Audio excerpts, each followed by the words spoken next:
Ela dirigia pela estrada empoeirada quando viu. Som de estrada, vento, motor distante, um homem simples, de aparência humilde, parado ao lado de um carro velho quebrado, acenando com timidez para os veículos que passavam sem parar. A maioria nem reduzia a velocidade. Era como se ele fosse invisível. Mas Laura não conseguiu simplesmente seguir em frente. Pausa, voz baixa, quase sussurrando, havia algo naquele olhar perdido, naquela postura curvada pelo peso da vida, que tocou algo profundo dentro dela. Respiração contida. Ela não sabia ainda, mas aquela decisão de parar mudaria tudo. Absolutamente tudo. Suspense na voz, leve crescendo musical, e o que aconteceu depois? Ninguém, nem ela mesma, poderia ter imaginado. Laura era professora de idiomas. Aos 32 anos, havia construído uma vida que muitos considerariam extraordinária. Falava 9 idiomas fluentemente: português, inglês, espanhol, francês, alemão, italiano, russo, mandarim e árabe. Cada língua era uma porta que ela havia aberto com anos de estudo, sacrifício e paixão. Ela não vinha de família rica. Seu pai era motorista de ônibus, sua mãe, costureira. Mas desde criança, Laura tinha uma fome insaciável por conhecimento, por entender o mundo através das palavras de outras culturas. Economizou cada centavo, trabalhou dando aulas particulares desde os 15 anos, estudou de madrugada, dormiu pouco, sonhou muito. E conseguiu. Tornou-se professora em uma escola internacional, dava palestras, traduzia documentos importantes. Era respeitada, admirada. Mas nada disso importava naquele momento, quando ela parou o carro. Som de freio suave, porta abrindo e desceu para ajudar um estranho na estrada. O homem olhou para ela com surpresa e gratidão misturadas. Devia ter uns 60 anos, talvez mais. Pele marcada pelo sol, mãos calejadas, roupas simples e gastas. Ele tentou explicar o problema do carro, mas suas palavras vinham em um português carregado de sotaque, misturado com outra língua que Laura reconheceu imediatamente. Ele estava falando em árabe. Frases soltas, palavras entrelaçadas, o desespero evidente de quem não consegue se comunicar completamente. Laura sentiu seu coração apertar. Voz mais suave, quase tremendo, ela sabia exatamente como era estar perdido, em um lugar onde ninguém te entende. Com um sorriso gentil, ela respondeu em árabe fluente. A expressão no rosto dele mudou instantaneamente. Os olhos se encheram de lágrimas. Ele levou as mãos ao peito, como se tivesse encontrado um oásis no meio do deserto. E então começou a falar. Rápido, emocionado, aliviado. Contou que se chamava Hassan, que havia fugido da guerra na Síria há 3 anos. Que perdeu tudo. A casa, o trabalho, a dignidade. Que veio para o Brasil com a esposa e a filha pequena, buscando paz, buscando recomeço. Mas a vida aqui não tinha sido fácil. Trabalhava em um lava-rápido, ganhava pouco, morava em um quartinho alugado nos fundos de uma casa. O carro velho que tinha era sua única ferramenta para levar a filha à escola e a esposa ao trabalho. E agora ele havia quebrado, bem no meio do caminho, e ele não tinha dinheiro para o conserto. Laura ouviu cada palavra. Sentiu cada dor. E quando Hassan terminou de falar, ela simplesmente disse, com voz firme e doce ao mesmo tempo, vou te ajudar. Ligou para um mecânico conhecido, explicou a situação, pediu um favor. O mecânico concordou em fazer o conserto cobrando apenas o preço das peças. Laura pagou. Foram R$ 300. Para ela, era o valor de um jantar fora. Para Hassan, era uma fortuna que ele não tinha. Ele tentou recusar, envergonhado, mas Laura insistiu. Todos nós precisamos de ajuda em algum momento, ela disse, ainda em árabe. Hoje sou eu quem pode ajudar você. Amanhã, você ajudará outra pessoa. Eles esperaram juntos enquanto o carro era consertado. Som de ferramentas ao fundo, conversa baixa e naquele tempo, Hassan contou mais. Falou da filha, Amira, de 7 anos, que adorava desenhar. Falou da esposa, Laila, que chorava todas as noites com saudades da família que ficou para trás. Falou dos sonhos que tinha antes da guerra, e dos sonhos que ainda tentava manter vivos, mesmo quando tudo parecia impossível. Laura percebeu que Hassan não era apenas um homem simples na estrada. Era um pai, um marido, um sobrevivente. Era alguém que, apesar de tudo, Ainda acreditava que existia bondade no mundo. Quando o carro ficou pronto, Hassan segurou as mãos de Laura com força. Você é um anjo, ele disse, voz embargada. Deus te enviou para mim hoje. Laura sorriu, um pouco sem graça, mas profundamente tocada. Não sou um anjo. Sou apenas alguém que fala sua língua. Eles se despediram. Hassan partiu. Laura voltou para seu carro. Ela pensou que aquilo era o fim da história. Um bom gesto, uma ajuda pontual, nada mais. Mas estava enganada. Pausa longa, música crescente, tom misterioso, aquilo era apenas o começo. 2 semanas depois, Laura recebeu um e-mail. O remetente era desconhecido, mas o assunto chamou sua atenção, a professora que fala árabe. Ela abriu. Era de uma organização internacional de refugiados. Diziam que Hassan tinha entrado em contato com eles, contando a história de uma mulher que o ajudou na estrada, que falava 9 idiomas, que mostrou compaixão quando ninguém mais parou. A organização estava procurando voluntários para um projeto especial, ensinar português e outras línguas para refugiados recém-chegados ao Brasil, pessoas que enfrentavam a barreira do idioma como um dos maiores obstáculos para reconstruir suas vidas. Eles queriam saber se Laura teria interesse em participar. Laura leu o e-mail 3 vezes. Sentiu algo se mexer dentro dela. Algo que ela não sabia que estava adormecido. Durante anos, ela havia usado seus idiomas para avançar na carreira, para ganhar dinheiro, para conquistar respeito. Mas naquele momento, pela primeira vez, ela viu uma oportunidade de usar seus talentos para algo maior. Algo que realmente importava. Respondeu o e-mail no mesmo dia. Disse que sim, que queria ajudar, que estava pronta. O projeto começou em um espaço comunitário pequeno, emprestado por uma igreja local. No primeiro dia, Laura chegou cedo. Arrumou as cadeiras, preparou materiais, sentiu o coração acelerado. Quando abriu a porta, ficou paralisada. Havia mais de 30 pessoas esperando. Homens, mulheres, crianças. Sírios, venezuelanos, haitianos, congoleses, afegãos.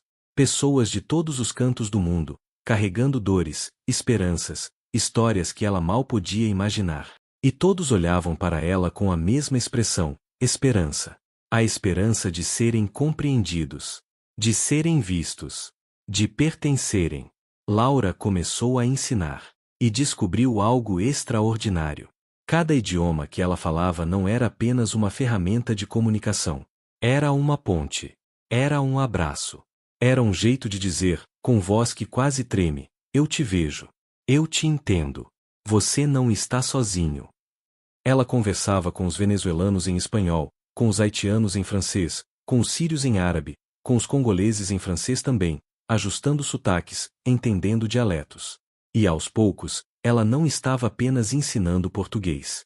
Estava reconstruindo dignidades. Estava devolvendo vozes. Estava mostrando que, mesmo em terra estranha, havia quem se importasse. Hassan apareceu na terceira aula. Trouxe a esposa e a filha. Laila, tímida, sentou-se no fundo da sala. Amira, curiosa, ficou ao lado da mãe, desenhando no caderno. Hassan olhou para Laura com aquele mesmo olhar de gratidão do dia da estrada, mas agora havia algo mais. Orgulho. Durante a aula, Laura percebeu que Amira desenhava constantemente.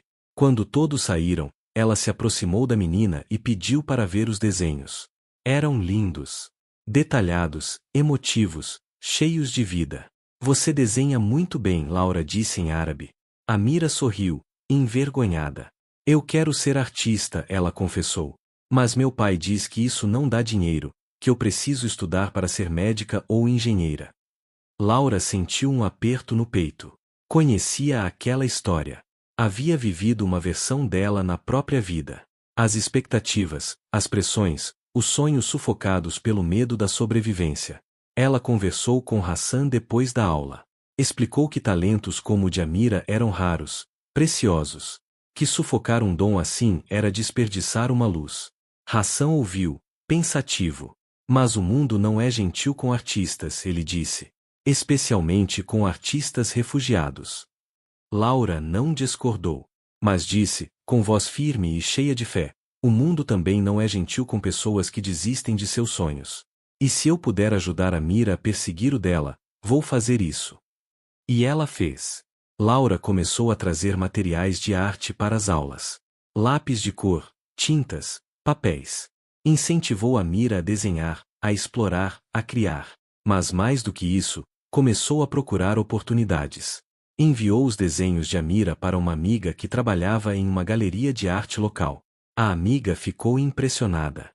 Organizou uma pequena exposição chamada Vozes Sem Fronteiras, onde refugiados podiam exibir seus talentos artísticos. Amira teve 3 desenhos expostos. E em uma noite fria de junho, Hassan, Laila e Amira entraram na galeria. Viram os desenhos da menina pendurados na parede, iluminados, admirados por pessoas que não sabiam nada sobre sua história, mas que sentiam a emoção em cada traço. Hassan chorou. Laila também. Amira ficou em silêncio, olhando para suas próprias criações como se não acreditasse que eram reais. E Laura, de pé ao lado deles, sentiu algo que nunca tinha sentido antes.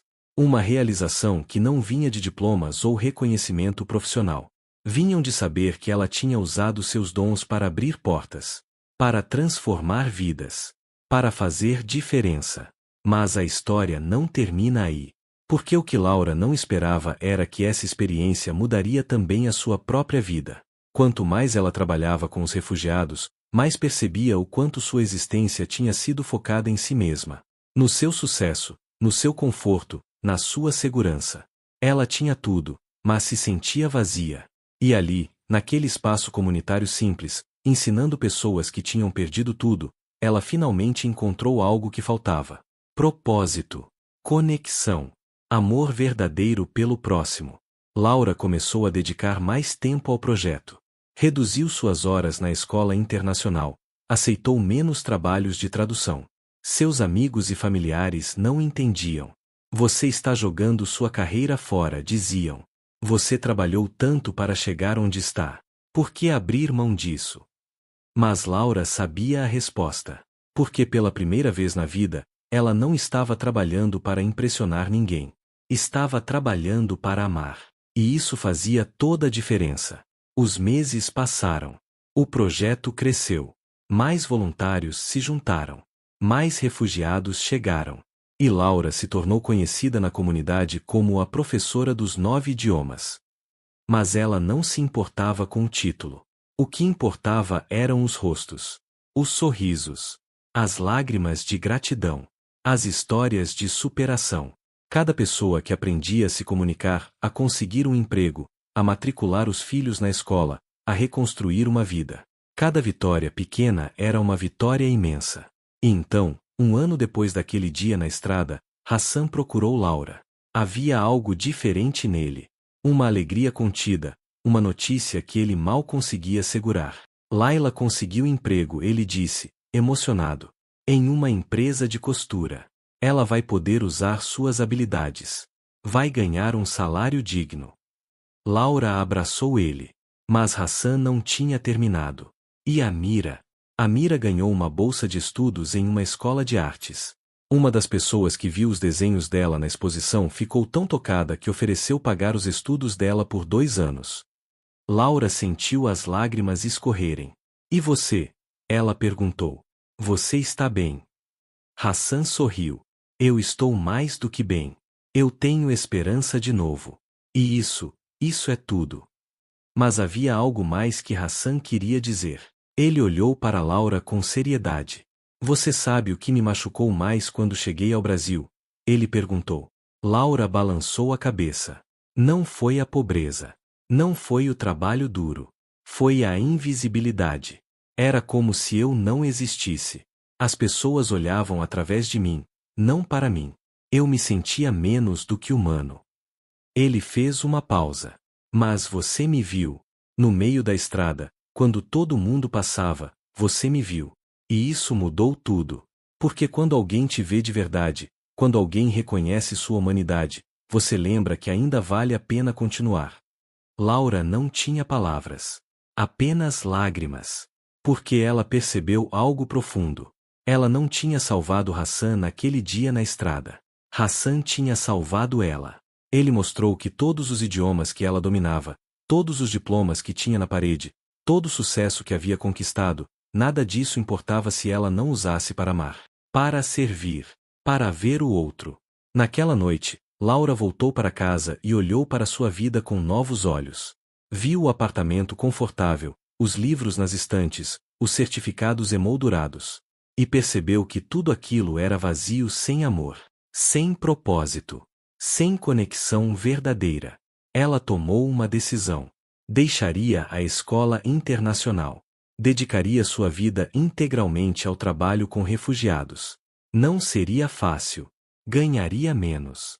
Teria menos reconhecimento. Mas teria algo muito mais valioso.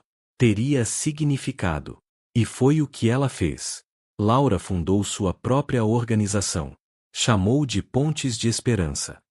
O objetivo era simples: conectar refugiados com oportunidades através do ensino de idiomas, apoio emocional e capacitação profissional. Ela usou suas economias para alugar um espaço maior. Recrutou outros professores voluntários. Criou parcerias com empresas locais dispostas a contratar refugiados. E aos poucos, vida após vida, ela começou a construir pontes. A organização alcançou centenas de pessoas. Cada uma com sua história. Cada uma com sua dor. Cada uma com sua esperança. Laura aprendeu a chorar com eles, a celebrar com eles, a sonhar com eles.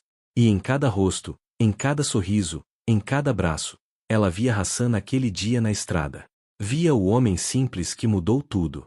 Que mostrou que parar para ajudar não é perder tempo. É ganhar vida.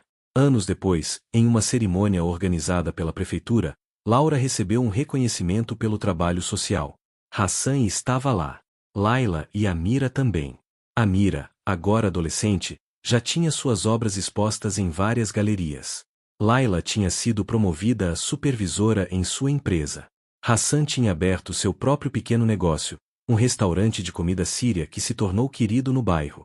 Quando Laura subiu ao palco para receber o prêmio, ela olhou para a plateia. Viu tantas pessoas cuja vida tinha tocado, mas também viu todas as pessoas que tinham tocado a dela. E então ela falou.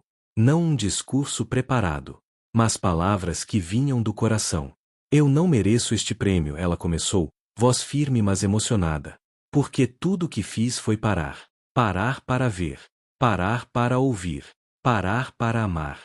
E qualquer um pode fazer isso. Não precisa falar 9 idiomas. Não precisa ter dinheiro. Não precisa ter poder. Só precisa ter humanidade.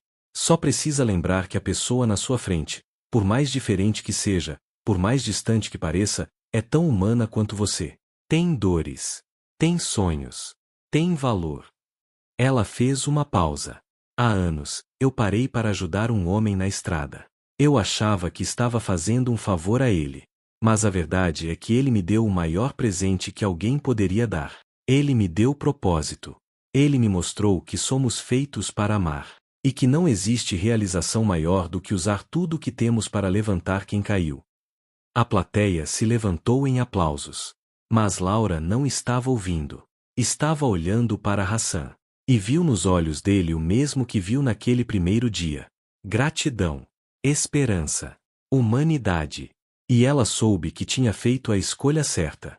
Que tinha vivido a vida certa. Não uma vida perfeita, mas uma vida com significado. Hoje, Pontes de Esperança continua crescendo. Atende mais de 500 refugiados por ano. Já ajudou a recolocar centenas de pessoas no mercado de trabalho.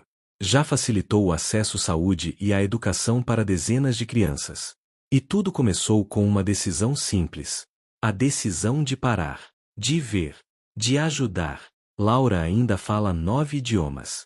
Mas agora ela sabe que o idioma mais importante de todos não está nos livros. É o idioma do amor, da compaixão, da humanidade. E esse idioma, qualquer um pode aprender. Basta ter coragem de parar quando todo mundo está passando. Basta ter coragem de ver quando todo mundo está ignorando. Basta ter coragem de amar quando seria mais fácil seguir em frente.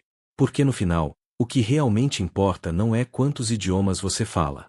É quantas vidas você toca. Quantas pontes você constrói. Quantas pessoas você faz se sentirem vistas. E Laura aprendeu isso do jeito mais bonito possível, parando para ajudar um homem simples na estrada. Um homem que, sem saber, mudou tudo. Você acredita que pequenos gestos podem mudar vidas inteiras? Você já parou para ajudar alguém sem esperar nada em troca? Esta história é real em sua essência. Milhares de refugiados ao redor do mundo vivem a mesma dor de Hassan. E milhares de pessoas como Laura têm o poder de fazer diferença. Não precisa falar 9 idiomas. Não precisa ter muito. Só precisa ter coração. Só precisa lembrar que somos todos humanos. E que nenhum de nós foi feito para caminhar sozinho. Se essa história tocou seu coração, compartilhe. Porque talvez alguém precise ouvir isso hoje. Talvez alguém esteja esperando na estrada, invisível, precisando apenas que alguém pare. E talvez você seja esse alguém. Talvez hoje seja o dia de você construir sua própria ponte. De você mudar uma vida. De você descobrir que o maior presente não é o que você recebe. É o que você dá. E se você tem um dom, um talento, uma habilidade, pergunte-se: para que estou usando isso? Estou usando para mim? Ou estou usando para amar? Porque Laura tinha 9 idiomas. Mas foi quando ela usou esses idiomas para servir que ela finalmente encontrou o que procurava. Ela encontrou vida de verdade. Vida com sentido. Vida que vale a pena ser vivida. Então hoje, antes de seguir em frente, pare. Olhe ao redor. Veja quem está precisando de ajuda. E lembre-se, você pode ser a resposta da oração de alguém. Você pode ser a esperança que alguém estava perdendo. Você pode ser a diferença entre desistir e continuar. E isso é mais poderoso do que qualquer idioma do mundo. Isso é amor. E amor é a única língua que todo mundo entende. Pausa longa, música suave e esperançosa, mas o que Laura não contou naquela cerimônia, o que ela guardou apenas para si durante muito tempo, foi o que aconteceu nos bastidores daquela decisão de mudar de vida. Porque transformar uma existência inteira não é um momento de inspiração. É uma guerra silenciosa contra tudo que você construiu, contra todas as expectativas que carrega, contra o medo de perder tudo. E Laura travou essa guerra sozinha, na escuridão dos seus próprios pensamentos, enquanto o mundo ao redor continuava aplaudindo suas conquistas sem saber que por dentro ela estava desmoronando. 3 meses depois daquele primeiro dia ensinando na comunidade, Laura começou a sentir o peso da sua dupla vida. Durante o dia, ela era professora respeitada da escola internacional, impecável, pontual, eficiente. Dava aulas para executivos, diplomatas, pessoas que pagavam caro por sua expertise.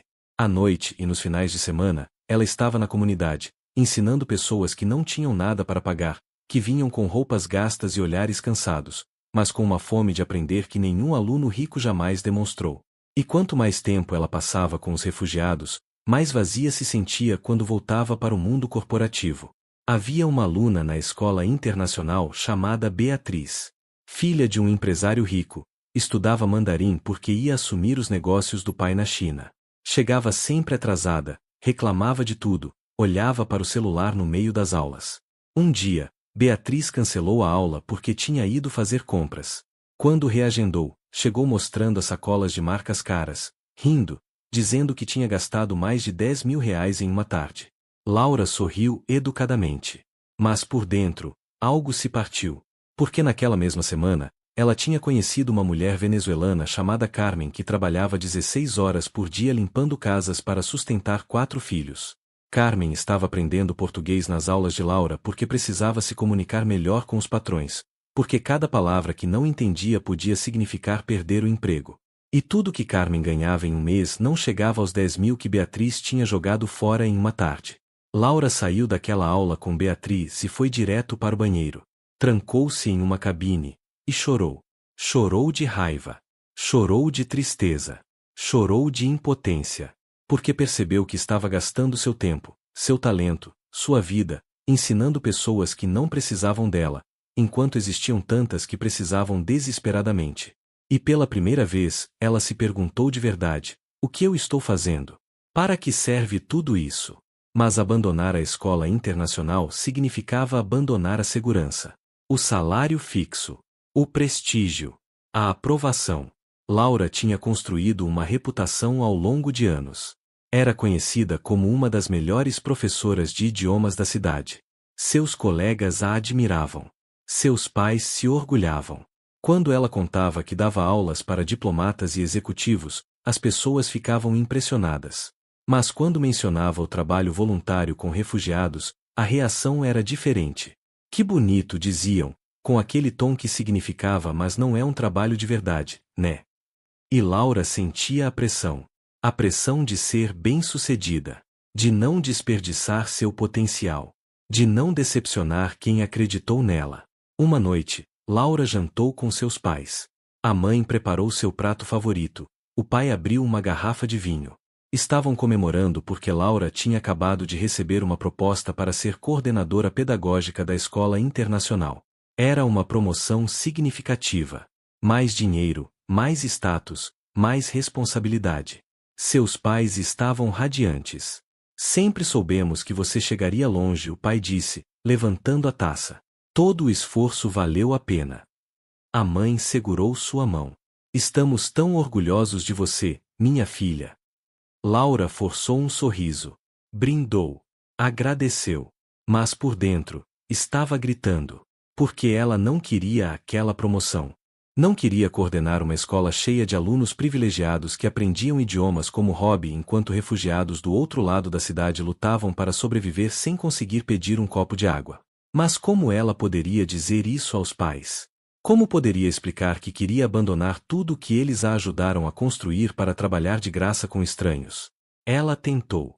Começou dizendo que estava pensando em reduzir as horas na escola. A mãe imediatamente ficou preocupada. Por quê? Aconteceu alguma coisa. Alguém te tratou mal. Laura explicou sobre o projeto com refugiados, sobre como aquilo estava se tornando importante para ela.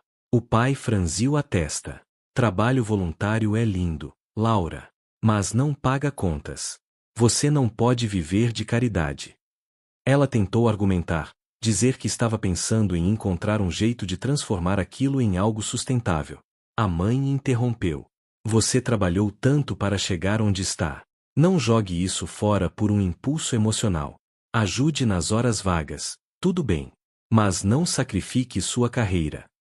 Laura saiu daquela casa sentindo-se sufocada, sentindo-se incompreendida, sentindo-se sozinha.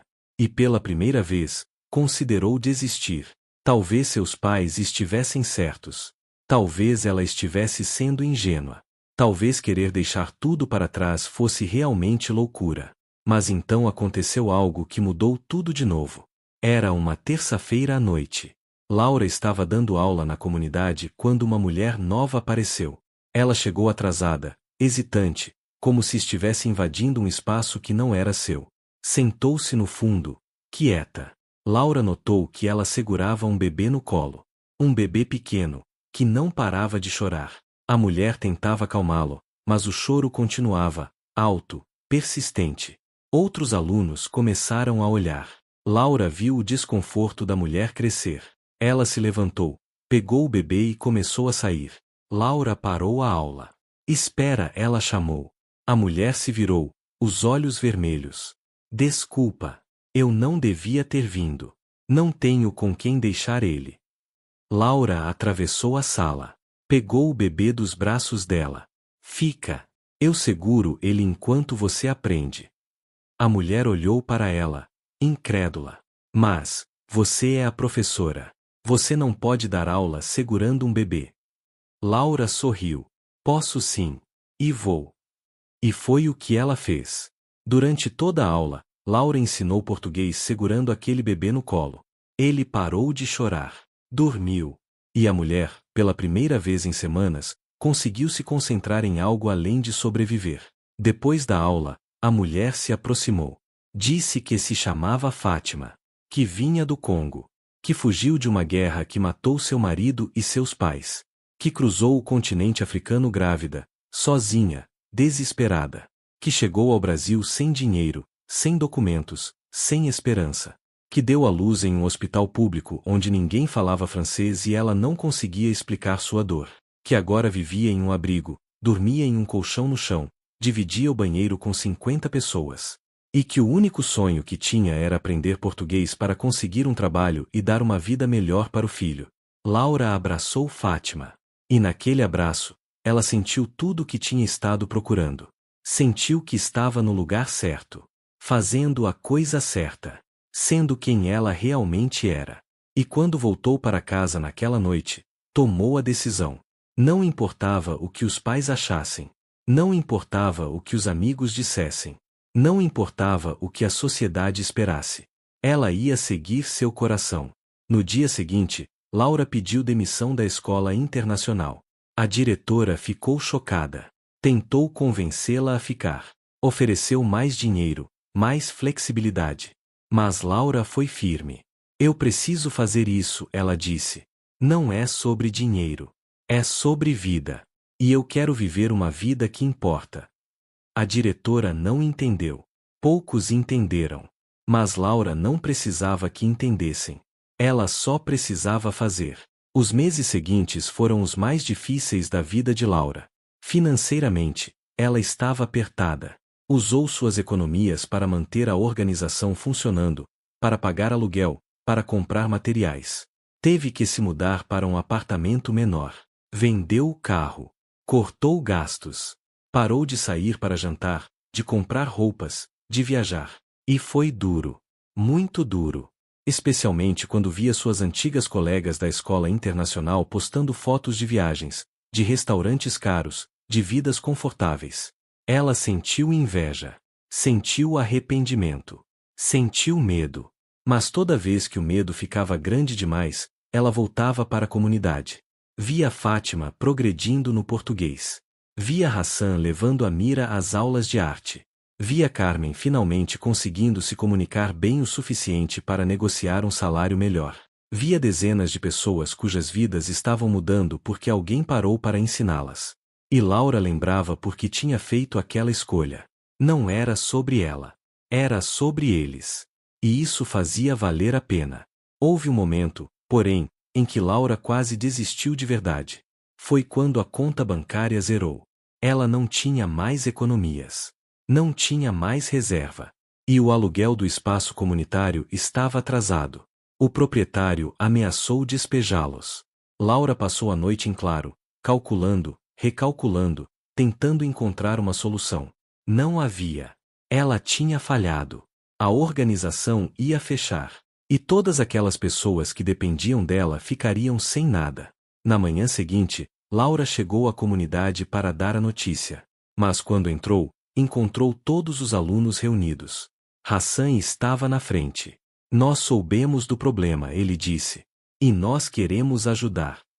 Cada pessoa tinha trazido o que podia. R$ 5, R$ 10, R$ 20, moedas, notas amassadas. Dinheiro que eles não tinham. Dinheiro que deveria comprar comida, pagar remédios, sustentar famílias. Mas eles estavam dando para Laura. Para manter o espaço aberto. Para manter o sonho vivo. Laura não conseguiu falar. Só chorou. Chorou enquanto recebia cada contribuição. Chorou ao perceber que ela não estava sozinha. Que aquelas pessoas que ela achava que estava salvando estavam, na verdade, salvando ela. E naquele momento, Laura entendeu algo profundo. Servir não é sobre dar. É sobre trocar. É sobre reconhecer que todos nós precisamos uns dos outros. Que ninguém é salvador de ninguém. Somos apenas humanos, caminhando juntos, ajudando uns aos outros a sobreviver. O dinheiro que os refugiados juntaram não foi suficiente para pagar o aluguel completo. Faltavam R$ 200. Mas foi suficiente para quebrar algo dentro de Laura. Para destruir a última barreira de orgulho que ela ainda carregava. Porque até aquele momento, mesmo trabalhando com os refugiados, mesmo tendo deixado a escola internacional, Laura ainda se via como a salvadora. A professora. A pessoa que tinha e que dava. Mas agora, segurando aquele dinheiro que vinha de pessoas que tinham tão pouco, ela finalmente entendeu que estava do outro lado. Ela também precisava de ajuda. Ela também era vulnerável. Ela também era humana. Laura passou aquela tarde inteira sentada no chão do espaço comunitário vazio, depois que todos foram embora. O silêncio era pesado. As paredes descascadas pareciam testemunhas mudas do seu fracasso. Ela olhou para o dinheiro na mão. Contou de novo. Não tinha como. Não dava. E pela primeira vez desde que começou tudo aquilo, Laura se permitiu sentir o peso completo da realidade. Ela tinha aberto mão de tudo. Da carreira, da segurança, do conforto. E para quê? Para falhar em menos de um ano. Para provar que seus pais estavam certos. Que sonhos não pagam contas. Que boa vontade não muda o mundo. Ela pegou o celular. Olhou para a lista de contatos. Pensou em ligar para os pais. Pedir ajuda. Mas sabia o que eles diriam. Nós avisamos. E ela não suportaria ouvir isso. Pensou em ligar para antigas colegas da escola internacional. Mas a vergonha era grande demais. Como ela explicaria que precisava de dinheiro emprestado para manter um projeto que elas já achavam insensato? Laura estava presa. Sozinha. Sem saída. Foi então que o telefone tocou. Era um número desconhecido. Laura quase não atendeu. Mas algo a fez aceitar a chamada. Do outro lado, uma voz feminina, educada, profissional. Alô, estou falando com Laura Mendes. Ela confirmou. Meu nome é Júlia. Sou jornalista do jornal local. Recebi uma indicação sobre o trabalho que você está fazendo com refugiados. Gostaria de fazer uma matéria sobre isso. Laura ficou em silêncio por um momento. Uma matéria. Sobre ela. Sobre a organização. Justamente agora, quando tudo estava desmoronando. A ironia era cruel. Olha, Laura começou, a voz cansada, eu não sei se é um bom momento. O projeto está passando por dificuldades. Júlia insistiu. Exatamente por isso é importante. As pessoas precisam saber que esse trabalho existe. Que essas pessoas existem. Posso ir até aí amanhã? Laura pensou. O que ela tinha a perder? Tudo bem. Pode vir. Júlia chegou no dia seguinte com um fotógrafo. Era uma mulher jovem, cabelos presos, olhar atento. Fez perguntas sobre como tudo começou. Laura contou a história de Hassan na estrada. Júlia anotava tudo, fascinada. E agora? Ela perguntou. Quais são os planos? Laura hesitou. Pensou em mentir. Em dizer que estava tudo bem. Mas estava cansada de fingir. Agora eu não sei se vamos conseguir continuar, ela confessou. O dinheiro acabou. Eu não tenho mais como pagar o aluguel daqui. E sem espaço, não tem como dar as aulas. Júlia parou de escrever. Olhou para Laura com uma expressão difícil de decifrar. Você pode colocar isso na matéria? Laura perguntou. Acha que alguém se importaria? Júlia sorriu. Eu acho que você vai se surpreender. Ela pediu para conversar com alguns dos alunos. Hassan estava lá. Fátima também.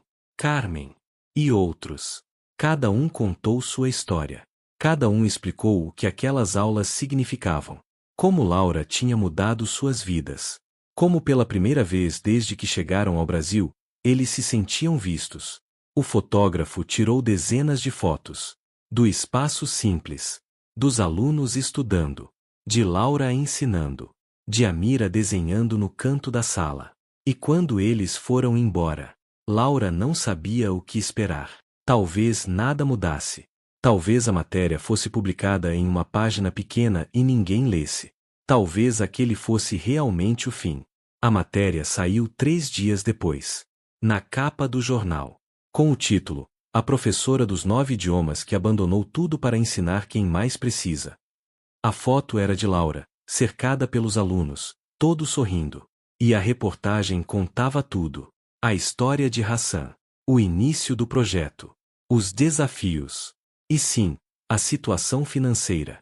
Júlia tinha incluído um apelo no final. Se você quiser ajudar este projeto a continuar, entre em contato. Laura não esperava nada. Mas na manhã seguinte, quando chegou ao espaço comunitário, havia pessoas esperando. Não alunos. Pessoas diferentes. Uma senhora idosa se aproximou. Li a matéria, ela disse. Meu marido faleceu ano passado e deixou algum dinheiro. Eu quero doar uma parte para vocês. Ela entregou um envelope. Dentro, R$ 1.000. Laura ficou sem palavras. Antes que conseguisse reagir, outro homem se aproximou. Tenho uma loja de materiais escolares. Posso doar cadernos, canetas, lápis, o que vocês precisarem. E então outra pessoa. E outra. E outra. Ao longo daquela semana, Laura recebeu mais de 50 contatos. Doações em dinheiro. Ofertas de voluntariado. Empresas querendo patrocinar. Uma universidade ofereceu um espaço maior, de graça, para as aulas. Um escritório de advocacia se propôs a ajudar os refugiados com questões de documentação, sem cobrar nada.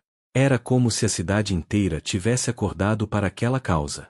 Como se a história de Hassan, de Fátima, de Carmen e de tantos outros tivesse finalmente tocado os corações que precisavam ser tocados. Laura não conseguia acreditar. Em uma semana, passou de quase fechar as portas para ter recursos suficientes para expandir. Mas mais do que o dinheiro, o que a tocou foi perceber que ela não estava sozinha. Que havia outras pessoas que se importavam. Que queriam ajudar. Que só estavam esperando saber como. A mudança para o novo espaço aconteceu em um sábado. Dezenas de voluntários apareceram. Carregaram mesas, cadeiras, quadros. O novo lugar era 3 vezes maior que o anterior. Tinha salas separadas para diferentes níveis de ensino. Tinha uma pequena biblioteca. Tinha até um espaço para as crianças brincarem enquanto os pais estudavam. E quando tudo estava pronto, Laura olhou ao redor e chorou. Não de tristeza, de gratidão, de alívio, de esperança renovada. Mas com o crescimento vieram novos desafios. Mais alunos significava mais responsabilidade. Laura precisava de ajuda. Precisava de uma estrutura. Precisava transformar aquilo em algo sustentável. Foi quando ela conheceu Pedro. Ele apareceu uma tarde, se apresentando como consultor de ONGs. Tinha lido a matéria e queria oferecer seus serviços de graça. Você tem algo incrível aqui, ele disse.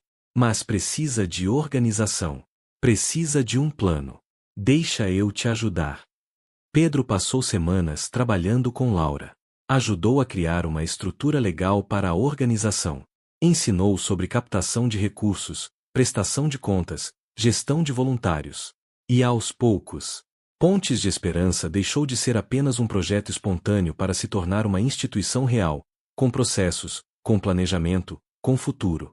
Mas nem tudo era fácil. Com a visibilidade veio também a crítica. Laura começou a receber mensagens de pessoas que questionavam seu trabalho. Por que ajudar estrangeiros quando tem tanto brasileiro passando fome? Esses refugiados vêm tirar nossos empregos. Você está sendo usada, eles só querem se aproveitar. As mensagens eram cruéis, ignorantes, cheias de preconceito. E cada uma doía. Uma noite, Laura estava lendo os comentários em uma publicação sobre o projeto nas redes sociais. A maioria era positiva, mas havia alguns que eram veneno puro. Um em particular dizia: essa professora é uma idiota. Desperdiçou a vida dela para ensinar gente que não deveria estar aqui. Daqui a pouco ela vai perceber que foi enganada. Laura sentiu a raiva subir. Quis responder. Quis gritar. Quis mostrar para aquela pessoa o rosto de Hassan, de Fátima, de Carmen. Quis forçá-la a ver a humanidade que ela se recusava a enxergar. Mas então Fátima apareceu na porta. Estava segurando o bebê, que agora estava maior, mais esperto. Laura, posso falar com você? Elas se sentaram. Fátima estava nervosa. Eu consegui um emprego, ela disse, os olhos brilhando. Em uma creche. Vou cuidar de crianças. E vão me pagar o suficiente para sair do abrigo. Vou alugar um quarto só meu e do meu filho. Ela começou a chorar. Você mudou minha vida. Quando cheguei aqui, eu queria morrer. Achava que não tinha mais nada. Mas você me mostrou que eu ainda posso recomeçar. Que eu ainda tenho valor. Laura abraçou Fátima. E enquanto segurava aquela mulher que tinha sobrevivido a horrores inimagináveis, que tinha atravessado um continente fugindo da morte, que tinha dado à luz sozinha em terra estranha, Laura percebeu algo. As vozes dos críticos não importavam. As mensagens de ódio não importavam. O que importava estava ali, nos braços dela. Uma vida transformada. Uma esperança restaurada. Uma ponte construída. E naquele momento, Laura tomou outra decisão. Ela não ia mais se esconder. Não ia mais ter medo de falar. Ia usar sua voz para defender aquelas pessoas. Para contar suas histórias. Para humanizar o que a sociedade insistia em desumanizar. Ela começou a escrever. Postava nas redes sociais as histórias dos refugiados. Não com pena, mas com respeito. Mostrando suas forças, seus talentos, suas lutas. E aos poucos, a narrativa começou a mudar. As pessoas começaram a entender que refugiados não eram números. Não eram ameaças. Eram pais, mães, filhos. Eram professores, médicos, artistas que tiveram suas vidas destruídas por guerras e perseguições que eles não escolheram. Eram humanos. Simplesmente humanos. E mereciam compaixão, não rejeição. Mas Laura também percebeu que não podia fazer tudo sozinha. Que precisava confiar em outras pessoas. Delegar. Deixar que outros assumissem partes do trabalho. E isso era difícil para ela. Porque Pontes de Esperança tinha se tornado sua vida. Seu propósito. Sua identidade. Soltar o controle parecia soltar a si mesma. Foi Hassan quem a confrontou sobre isso. Uma tarde, depois de uma reunião exaustiva, ele pediu para conversar. Laura, você está se matando, ele disse, direto. Você não dorme. Não come direito. Trabalha 16 horas por dia. Isso não é sustentável. Laura tentou discordar, mas Hassan continuou. Você nos ensinou que todos precisam de ajuda. Mas você não aceita ajuda. Por quê? A pergunta ficou no ar. Laura não tinha resposta. Ou tinha, mas não queria admitir. Ela tinha medo. Medo de que se não fizesse tudo, tudo desmoronasse. Medo de não ser mais necessária. Medo de perder o único propósito que tinha encontrado. Hassan segurou sua mão. Você já fez sua parte. Construiu a ponte. Agora deixa outras pessoas atravessarem. Deixa outras pessoas ajudarem a manter a ponte de pé. Você não precisa carregar tudo sozinha. E pela terceira vez desde que tudo começou, Laura chorou. Chorou porque Hassan estava certo. Chorou porque ela estava exausta. Chorou porque finalmente tinha permissão para ser humana também. Para ter limites. Para pedir ajuda. E foi o que ela fez. Laura começou a delegar. E foi uma das coisas mais difíceis que já fez. Pior até do que largar o emprego. Porque largar o emprego era uma escolha externa. Mas soltar o controle era interno. Era admitir que ela não era indispensável. Que o projeto podia funcionar sem que ela estivesse presente em cada detalhe, em cada decisão, em cada aula. E isso mexia com algo profundo dentro dela. Com o medo de ser esquecida. De não ser mais relevante. De perder a única coisa que dava sentido à sua vida. Mas aos poucos, ela foi aprendendo. Pedro assumiu toda a parte administrativa. Uma professora voluntária chamada Márcia, que falava espanhol e francês fluentemente, começou a dar várias das aulas que antes eram exclusivamente de Laura. Um psicólogo se ofereceu para fazer atendimentos gratuitos aos refugiados, porque muitos carregavam traumas profundos que precisavam de cuidado especializado. E Laura percebeu algo surpreendente. A organização não enfraqueceu. Ela se fortaleceu. Porque cada pessoa trazia algo único.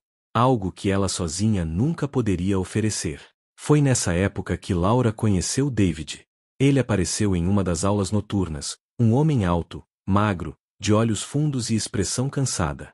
Sentou-se no canto, quieto, observando. Não participava. Não falava. Apenas escutava. Laura tentou incluí-lo algumas vezes, mas ele sempre desviava o olhar, negava com a cabeça. Depois de 3 aulas assim, Laura se aproximou dele no final. Você não precisa falar se não quiser, ela disse gentilmente. Mas gostaria de saber seu nome, pelo menos. Ele hesitou.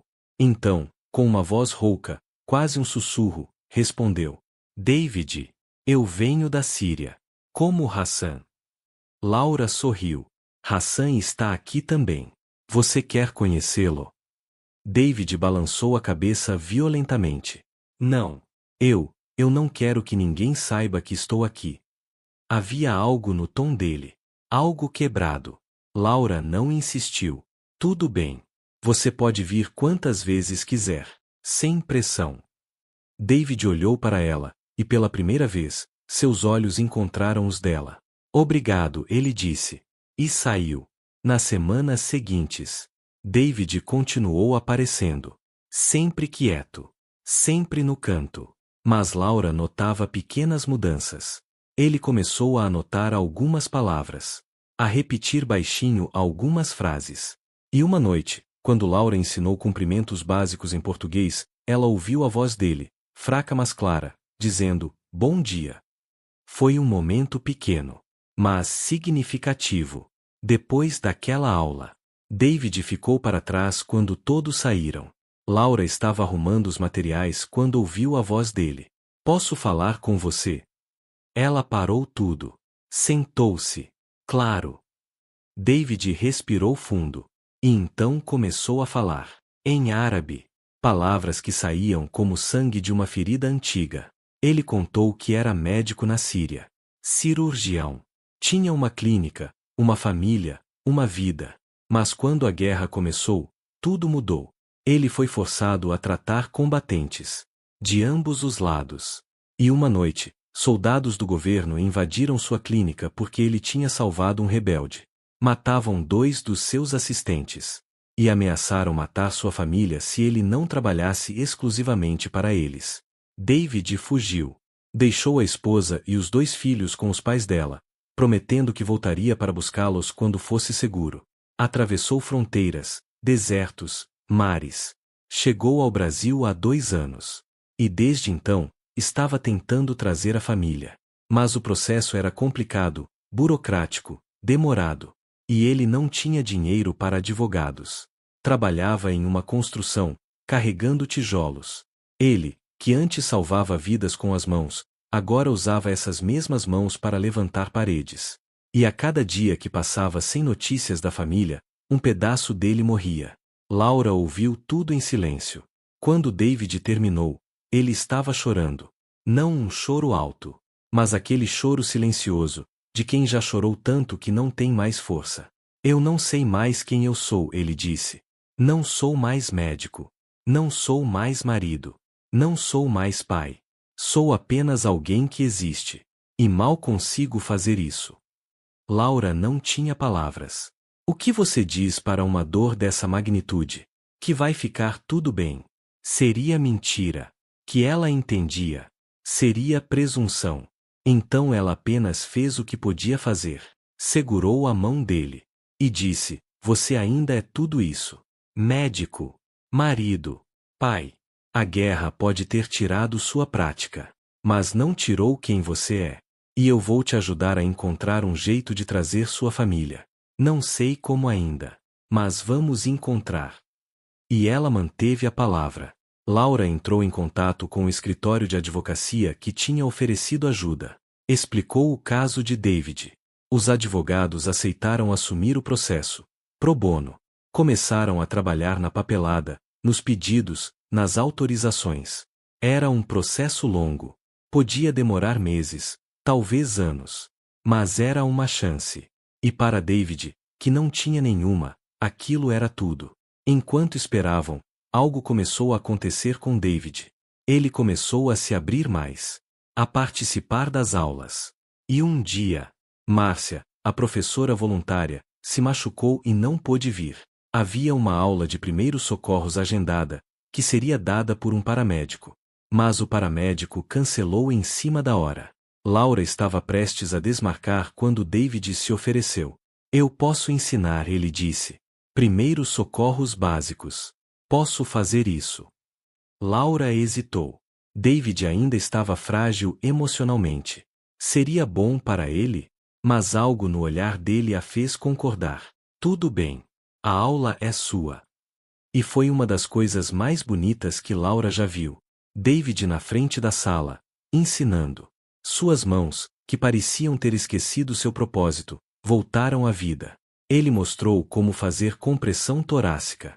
como estancar sangramentos, como reconhecer sinais de AVC. E enquanto ensinava, ele se transformou. Não era mais o homem quebrado do canto da sala. Era o médico, o profissional, o homem que salvava vidas. Quando a aula terminou, os alunos aplaudiram. E David, pela primeira vez desde que Laura o conheceu, sorriu. Um sorriso pequeno, mas real. Depois, ele se aproximou dela. Obrigado, ele disse, por me lembrar de quem eu sou. E Laura percebeu algo profundo. Ela não estava apenas ensinando idiomas. Estava devolvendo identidades. Estava restaurando dignidades. Estava lembrando pessoas de que elas ainda tinham valor, ainda tinham dons, ainda tinham propósito. David começou a dar aulas regulares de primeiros socorros. E a notícia se espalhou. Uma clínica local entrou em contato, perguntando se ele estaria interessado em trabalhar como assistente médico enquanto tentava revalidar seu diploma. Não era cirurgia, mas era medicina. E para David, era um passo de volta para si mesmo. Mas a história dele não terminou aí. 6 meses depois, Laura recebeu uma ligação dos advogados. O processo tinha sido aprovado. A família de David estava autorizada a vir para o Brasil. David recebeu a notícia no meio de uma aula. Laura o chamou para fora e contou. Ele não reagiu imediatamente. Ficou parado, processando. E então desabou. Caiu de joelhos no chão e chorou. Chorou 2 anos de dor, de separação, de saudade. Chorou de alívio. Chorou de gratidão. E Laura chorou com ele. A família chegou 3 semanas depois. Laura foi com David ao aeroporto. Ela viu quando ele avistou a esposa e os filhos. Viu o momento em que eles correram um para o outro. Viu o abraço, o choro, o reencontro. E percebeu que estava testemunhando um milagre. Não um milagre de mágica, mas um milagre de humanidade. De pessoas que se importaram. De um sistema que, apesar de lento, funcionou. De esperança que não morreu. Mas enquanto Laura celebrava as vitórias, novos desafios surgiam. A organização estava crescendo rápido demais. Mais refugiados chegavam a cada semana. E com eles, mais necessidades. Não era apenas idioma. Era moradia, emprego, saúde, educação para as crianças. Era trauma, depressão, ansiedade. Era burocracia, documentação, integração. E Pontes de Esperança estava se tornando um ponto de apoio para tudo isso. Mas não tinha estrutura para tanto. Laura começou a sentir o peso de novo. As noites sem dormir voltaram. A ansiedade voltou. E uma manhã, ela acordou e simplesmente não conseguiu levantar da cama. O corpo não respondia. A mente não funcionava. Era como se algo dentro dela tivesse desligado. Ela ligou para Pedro, dizendo que não ia conseguir ir. Pedro ouviu o tom na voz dela. Eu vou aí, ele disse. Ele chegou meia hora depois com Hassan e Márcia. Os 3 entraram no apartamento de Laura. Ela estava sentada na cama, ainda de pijama, olhando para o nada. Eu não aguento mais, ela confessou. Tem gente demais precisando. E eu não consigo ajudar todo mundo. Não consigo resolver tudo. E cada vez que eu falho, cada vez que eu não consigo salvar alguém, parece que eu perdi tudo. Que tudo isso não vale nada. Hassan se sentou ao lado dela. Laura, você lembra o que me disse no dia que nos conhecemos? Que todos precisam de ajuda em algum momento. E que não precisamos salvar todo mundo. Apenas precisamos fazer nossa parte. Ele fez uma pausa. Você já fez muito mais do que sua parte. Mas agora você precisa fazer outra coisa. Precisa se salvar. Pedro concordou. Você está com burnout. Exaustão completa. E se você não parar agora, vai se destruir. E aí não vai poder ajudar ninguém. Márcia pegou a mão dela. Nós vamos cuidar de tudo por uma semana. Você vai descansar. De verdade. Sem celular. Sem e-mails. Sem pensar na organização. E quando voltar, vamos reestruturar tudo. Vamos contratar mais gente. Vamos criar limites. Vamos fazer isso de um jeito que seja sustentável. Não só para a organização, Mas para você. Laura queria resistir. Queria dizer que não podia parar. Que tinha gente dependendo dela. Mas não tinha mais força. Então apenas concordou. E pela primeira vez em quase 2 anos, Laura tirou uma semana de folga. Não fez nada. Dormiu. Leu. Caminhou. Pensou. E lentamente, começou a se reconectar consigo mesma. Com a Laura que existia antes de Pontes de Esperança.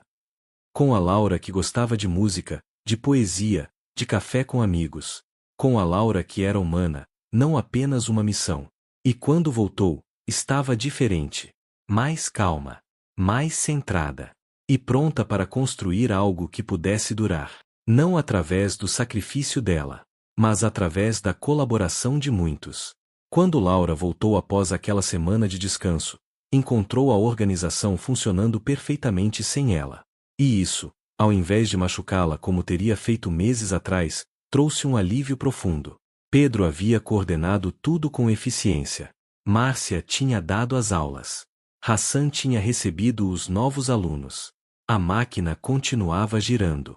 E Laura finalmente entendeu que ela não era máquina. Ela era apenas uma das engrenagens. Importante, sim, mas não a única. E essa verdade, ao invés de diminuí-la, a libertou. Eles se reuniram naquela primeira tarde de volta. Pedro apresentou números. A organização estava atendendo 120 refugiados regularmente. Tinham 8 voluntários fixos. 3 empresas patrocinadoras. Um espaço próprio. Mas também tinham uma fila de espera de mais de 50 pessoas. E pedidos chegando todos os dias. Nós precisamos crescer, Pedro disse. Mas crescer de forma inteligente. Com estrutura. Com sustentabilidade. Foi então que Márcia apresentou uma ideia que mudaria tudo. E se nós treinássemos os próprios refugiados para serem professores? Ela deixou a pergunta no ar. Pensa comigo.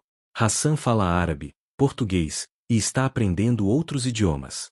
Ele poderia ensinar árabe para brasileiros interessados. David poderia dar aulas de saúde e primeiros socorros. Carmen poderia ensinar espanhol. Nós temos uma riqueza de talentos aqui. Por que não usar isso? Laura processou a ideia. E de repente, viu o potencial imenso. Não era apenas sobre ensinar os refugiados. Era sobre empoderá-los. Dar-lhes ferramentas para serem também agentes de transformação. Para que deixassem de ser apenas receptores de ajuda e se tornassem provedores também. É brilhante, Laura disse. Mas vai exigir treinamento, certificação, estrutura. E foi o que fizeram. Nos 3 meses seguintes, Pontes de Esperança criou um programa de capacitação para refugiados. Eles não apenas aprenderiam português. Aprenderiam também técnicas de ensino, habilidades profissionais, empreendedorismo básico. A ideia era dar autonomia, dar poder, dar escolha. E a resposta foi avassaladora. Hassan foi um dos primeiros a se inscrever. Ele terminou o curso de capacitação no topo da turma. E quando começou a dar aulas de árabe, teve uma fila de interessados. Brasileiros que queriam aprender o idioma por razões profissionais, acadêmicas, ou simplesmente por curiosidade cultural. Hassan ganhava pela primeira vez um salário digno. Não muito, mas o suficiente para deixar o lava rápido, para ter tempo com a família, para reconstruir a dignidade que a guerra tinha tentado destruir. David também se transformou. Além das aulas de primeiros socorros, ele começou a trabalhar com a clínica local, ajudando a atender outros refugiados que tinham dificuldade com o idioma e com o sistema de saúde brasileiro. Ele se tornou uma ponte entre 2 mundos. E lentamente, mês a mês, foi juntando dinheiro e completando os requisitos para revalidar seu diploma médico. O processo era longo, caro, frustrante. Mas ele não desistiu. Porque agora tinha sua família ao lado. E tinha esperança de novo. Carmen, a venezuelana que trabalhava limpando casas, também floresceu. Ela começou a dar aulas de espanhol à noite. E com o dinheiro extra, conseguiu reduzir as horas de limpeza. Matriculou os 4 filhos em atividades extracurriculares. E pela primeira vez desde que chegou ao Brasil, não estava apenas sobrevivendo. Estava vivendo. Mas a transformação mais impactante foi a de Fátima. Ela tinha conseguido um emprego na creche, como havia contado. Mas o que Laura não esperava era o quanto aquilo mudaria tudo. Fátima trabalhava com crianças pequenas, incluindo várias filhas de refugiados. E ela percebeu algo. As crianças estavam crescendo entre dois mundos. Falavam a língua dos pais em casa, português na escola. E muitas vezes, não dominavam completamente nenhuma das duas. Estavam perdendo conexão com suas raízes culturais. Mas também não se sentiam totalmente brasileiras. Fátima procurou Laura com uma proposta. E se criássemos um programa para as crianças, onde elas possam aprender português, mas também manter a língua materna, onde possam conhecer outras crianças refugiadas, onde possam entender que não precisam escolher entre as duas culturas, que podem ser as duas coisas ao mesmo tempo. Laura se apaixonou pela ideia imediatamente. O programa infantil começou pequeno. Apenas 10 crianças. Fátima coordenava, com a ajuda de outros pais refugiados.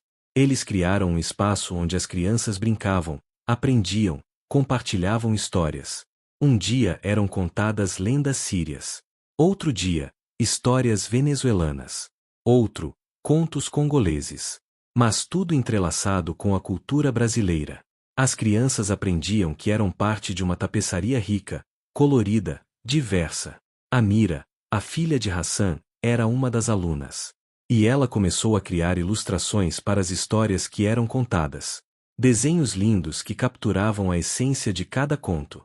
Fátima teve outra ideia. E se fizéssemos um livro?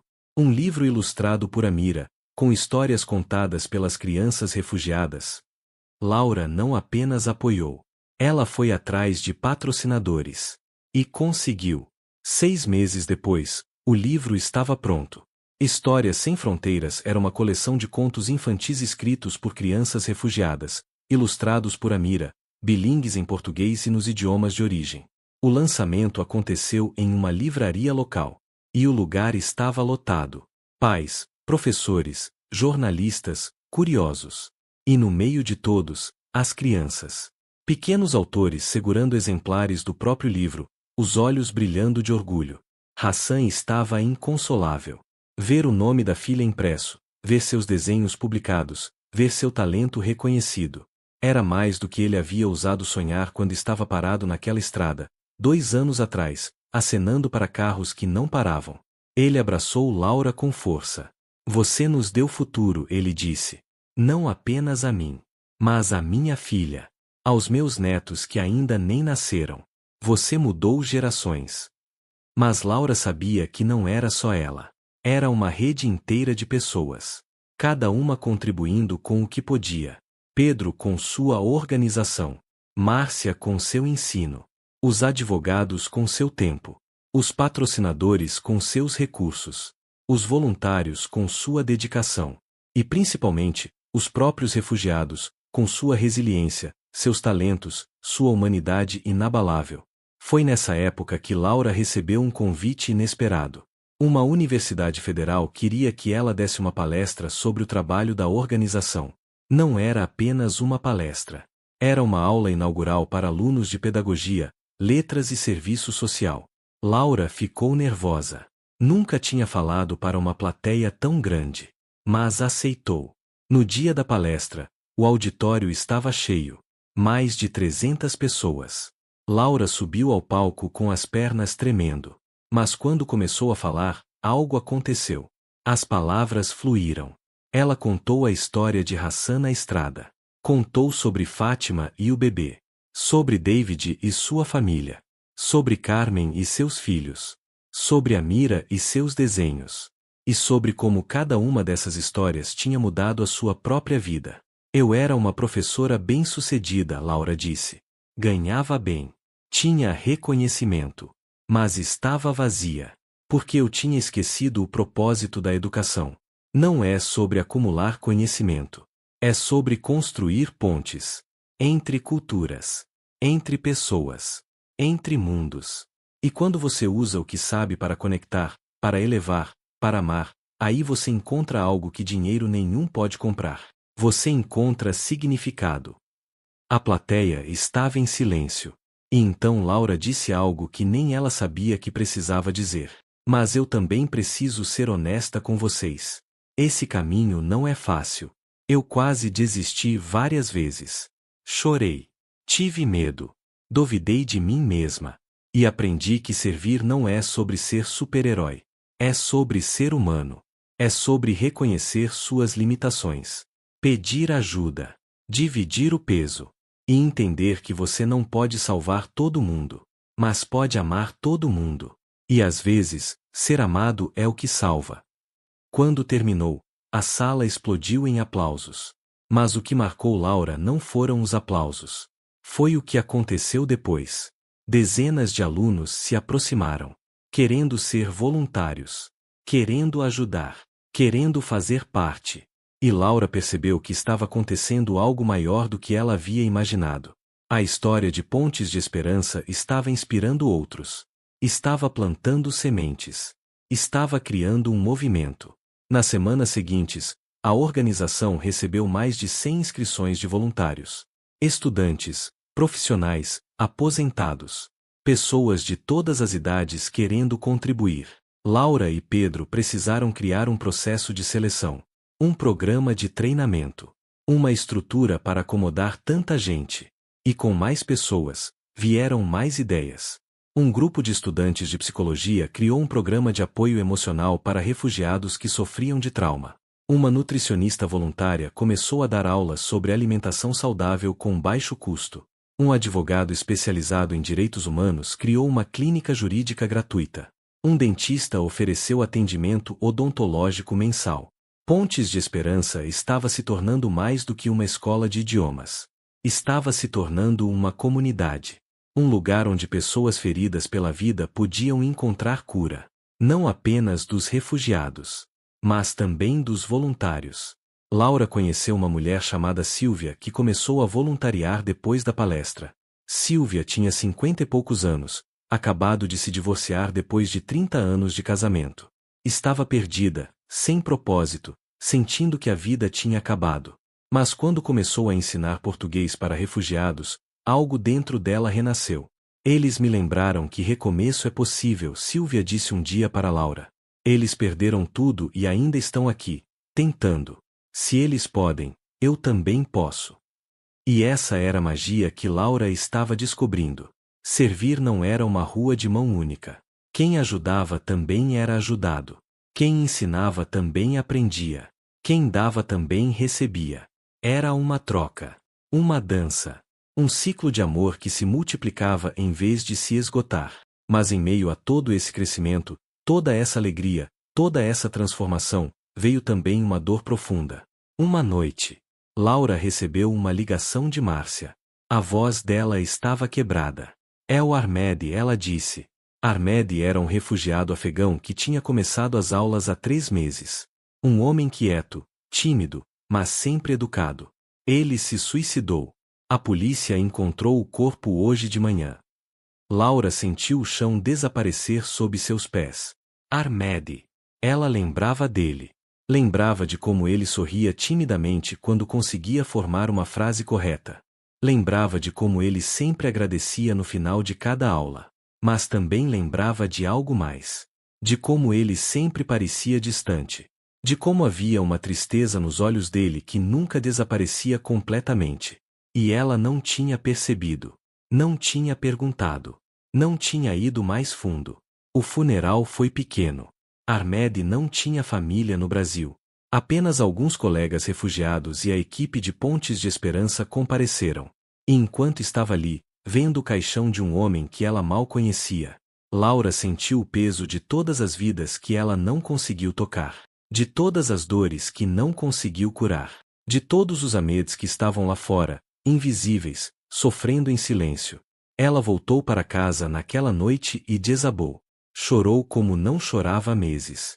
E pela primeira vez, questionou se tudo aquilo valia a pena. Se ela estava realmente fazendo diferença. Ou se estava apenas colocando curativos em feridas que nunca cicatrizariam. Laura passou dias imersa em uma tristeza densa depois da morte de Ahmed. Ela revisitava cada memória dele nas aulas, procurando sinais que deveria ter visto. Uma palavra não dita, um olhar mais distante, um sorriso que não alcançava os olhos. E quanto mais procurava, mais encontrava. Os sinais estavam lá. Ela simplesmente não tinha percebido. Ou pior, tinha percebido e não tinha agido. Hassan notou a mudança nela. Laura estava presente fisicamente, mas ausente de todas as outras formas. Dava as aulas mecanicamente. Sorria sem sentir. Respondia perguntas no automático. Ele a puxou de lado depois de uma aula particularmente difícil. O que aconteceu com você? Ele perguntou diretamente, sem rodeios. Laura tentou desviar, dizer que estava tudo bem. Mas Hassan não aceitou. Você está carregando algo. E está te matando por dentro. Fala comigo. E Laura desabou. Contou sobre Ahmed. Sobre a culpa. Sobre a sensação de fracasso. Sobre como ela tinha construído toda aquela estrutura, toda aquela organização, mas no final não tinha conseguido salvar um homem que estava pedindo ajuda silenciosamente. Eu deveria ter percebido, ela disse, a voz quebrada. Eu deveria ter feito mais. Ele estava ali, toda semana, e eu não vi. Eu falhei com ele. Hassan segurou os ombros dela. Laura, olha para mim. Ela levantou os olhos, vermelhos de tanto chorar. Você não falhou. A vida falhou com ele. A guerra falhou com ele. O mundo falhou com ele. Você fez o que podia. Você abriu as portas. Mas não pode forçar ninguém a atravessá-las. Ahmed estava carregando dores que você nem imagina. Dores que talvez nem terapia, nem amor, nem comunidade pudessem curar. E isso não é culpa sua.